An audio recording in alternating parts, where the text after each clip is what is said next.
You will burn out if you're not understanding the difference between self-care and self-compassion. So self-care is spoken about quite a lot. Taking breaks when you need them, having a massage once a month, taking time out for yourself, being aware of what you need to do to look after yourself. But what about this self-care? What about the way you speak to yourself and the way you treat yourself?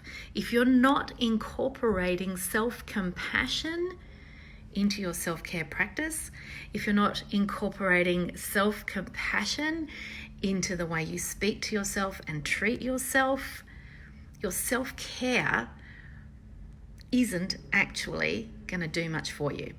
You really need to understand that as a business owner, an entrepreneur, professional of any kind, anyone who is conscientious, hardworking, driven, competitive, high achieving, we are all harder on ourselves than we are on anybody else. So make sure you're consciously aware of this. Catch yourself treating yourself harshly. Catch yourself talking to yourself more harshly than you would anybody else, and correct that behavior. Give yourself a good talking to if you need to. Remind yourself that you are doing the best job that you can do.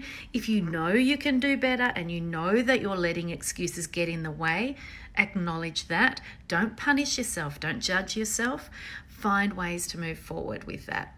Incorporate self-compassion, not giving in to bullshit excuses, but honest self-compassion into your self-care practices.